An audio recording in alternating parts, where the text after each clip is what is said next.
Hello, my brothers and sisters. Whenever I see Tiamat, whenever I feel Tiamat for the very first time, the first thing that came in mind was light, mother, earth, nature, fertility, sex, actually. Also, chaos. And yeah, Tiamat actually reminded me of many things.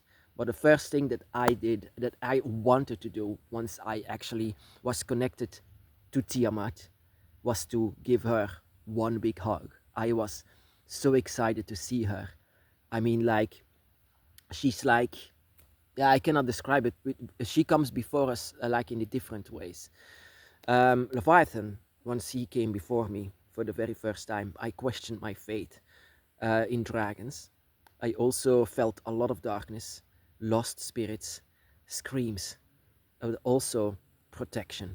Protection, and this protection is very important whenever you feel Leviathan. Leviathan gives you the protection against the spirits. He's surrounded by lost souls. So whenever he comes with you, it's actually the Lord of lost souls, you can say. But he, you know, whenever they don't feel their light, they stay with him. But he's a dragon, and he's a dragon that is always by our side. Whenever I felt Fafnir for the first time, I felt my soul for the first time. I felt my spirit for the first time, and I didn't believe in souls or spirits. I said, who are you or what are you? Of course, I needed to know this later on, who they are. I was searching this in books because I didn't know what was going on at the moment. So I learned about Tiamat, and she perfectly described this description.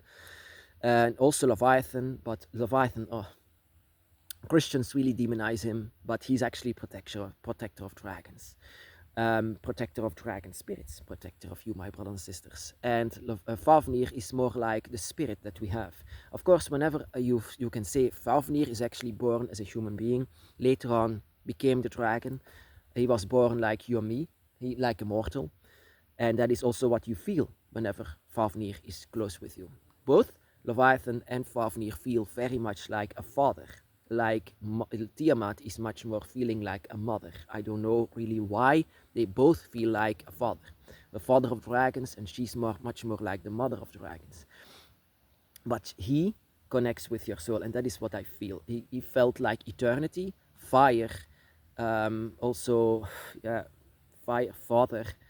What I could also feel is my own humanity with him. And I came to understand that the fire is not breathing fire, but it's the soul. The energy of your soul is actually dragon fire. And that is what you can feel whenever Fafnir is very close to you. And of course, there is Quetzalcoatl, the feather. That is the reason why I have feathers on my dragon altar. The feathers, because he's the winged serpent, the one that was...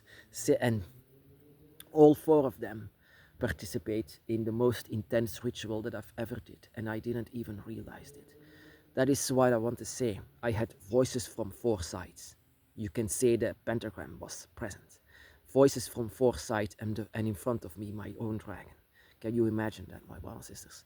Fafnir, Leviathan, Tiamat, Quetzalcoatl. Quetzalcoatl, whenever if you feel him in front of you, he feels like not like a father, but he's much more like the air in itself. He's wise, my brothers and sisters. He felt like also the wisdom that I could feel very much with him. He's old, very old, and he feels the sky is what you feel. It's like the sky is falling whenever he comes before you.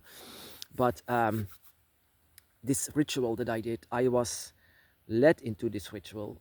That is something that I recommend to you as well, even though we have different paths and different kind of ways to do magic. That is a very good way actually to combine all of the dragon gods. And I was led into this ritual to lay myself down and to give myself away to the dragon. And I was hearing voices from every side, very, very much voices. Voices from the dragon by my side, but also voices from different dragons. And I didn't know which dragons. Later I came to understand that all of the dragon gods were actually present at that moment. So whatever I said at that moment, it was forever. It was like a seal until forever. Later on this ritual, I also give a little pinch of blood and give it to my dragon altar, and with the words that I always will remember.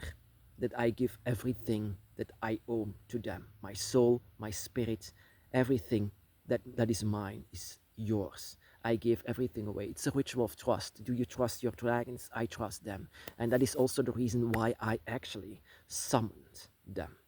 The first one that I've ever met was Tiamat. Tiamat is the dragon goddess that is actually closest to me. But it was actually meant that it was always going to stay with Tiamat. Not that I'm going to see the other dragon gods. But after my visit from Tiamat, I did this ritual. This ritual that I didn't even realize was a summoning of the other dragon gods. And this summoning was not only to give my blood to this you have to leave your body, just leave your body, just lay yourself down on the ground and don't move a muscle, don't move anything, and also lose your humanity. Very important. It was such an intense ritual that I just want to share this with you. Maybe other dragon witches want to try this, but I didn't even realize that I was actually summoning the dragon gods, that these voices were theirs. It was not only the dragon by my side, but the voices of my dragon was also interrupted by other voices. One that I very much was sure that was my dragon, but Tiamat as well. Tiamat's voice is so sweet, it's so pleasant to hear.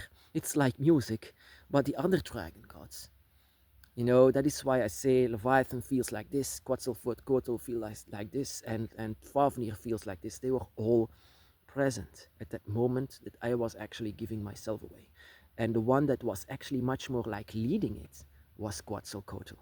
Quetzalcoatl, the one Quetzalcoatl was very much worshipped in Mexico. And whenever they wanted to do a sacrifice for him, because that is what they did in the Aztecs, he said, no, I don't want that. I don't want a dead animal or a dead human. I don't want that. If you give something of yourself, give something of yourself. If you want to give me something that really means something, then give yourself. And that is the voice that I heard. It was actually Quetzalcoatl that was leading the ceremony. And it was very intense, my brothers and sisters. And that is also why Fafnir was there. Fafnir to touch the soul, to give the soul, to show the fire of the dragon. The true fire of the dragon was Fafnir's. Fafnir's fire was being shown to me. And that is and it was so bright, and I could even see my own spirit. I was looking at my human self. I was looking at, that is why I say to you, it's a very intense ritual. Didn't even know that I was actually summoning the dragon gods with it. The dragon gods were there. The dragon gods are all the elements of nature embodied in the most beautiful dragons that you ever seen. And my dragon was there actually to hold my shoulders. And all of the four sides were the other dragon gods looking at me. And my dragon was actually not only holding my shoulders, but also going on my toes and also coming back again. It was like he was the circle of it. He was making the circle with his tail. It was beautiful to see yourself as well. And that is why I say it. So and whenever I wanted to get up, it was like 1,000 kilos that I weighed, but it was not that. It was because the dragons were actually holding me down on the floor. I wasn't supposed to move, because the spirit needed to go out. I needed to show it to them. I told them everything that I own is for you, and it was really with a seal that I was doing this ritual. It was really happening, and I wasn't scared or anything like this. I was amazed. I was surprised. This is so intense. So after this, I'm really, really the dragon's property. Or maybe, yeah, what happens next? Next happened that I was visited by the dragon gods one by one, having this connection that I had with them. And that is also the reason why I have, for example, fire, always candles, representing Fafnir, feathers, the one that led it the ritual, that is Quetzalcoatl, because the more feathers, the more power. And of course, stones, rocks, nature, that is of course Tiamat. We live on her back.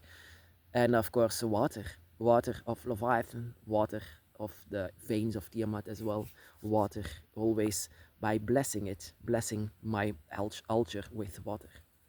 So I can recommend to you very much rituals that I did, experiments, but with this I was very much led by my dragon, and I was losing my own humanity at that moment. I didn't even feel like a human at that moment. Fafnir showing me my own self, Quetzalcoatl actually leading it, saying that I should give myself, not anything else, and also made me a vegan, by the way, because he's the Lord of Compassion. He's very much Lord of Compassion. I love him so much. The reason why I'm a vegan, because I listen to him. The feathered serpent. People see them as monsters, but real monsters. Now I see this because of them, because I opened my dragon eyes, are humans. And of course, what creates water is of course Leviathan. Leviathan, that he's so much demonized, even though he's a protector of lights. He's a protector of lights. Even though I felt like questioning my faith the first time I really wanted to connect with him, but he's very much a protector of lights. He's very much a protector of lights. And Tiamat, of course, she's a mother of my soul. She's a mother of my spirit. She's actually all of our mothers, but she connects much more. That is why I say Tiamat feels like a mother, but both Fafnir and Leviathan feels both very much like a father. So it's different in the Dragon's Bath. How they feel, and how they feel is something how you should actually follow it. That is what I recommend to you, my brothers and sisters. Do an intense ritual. Give yourself away to the dragon.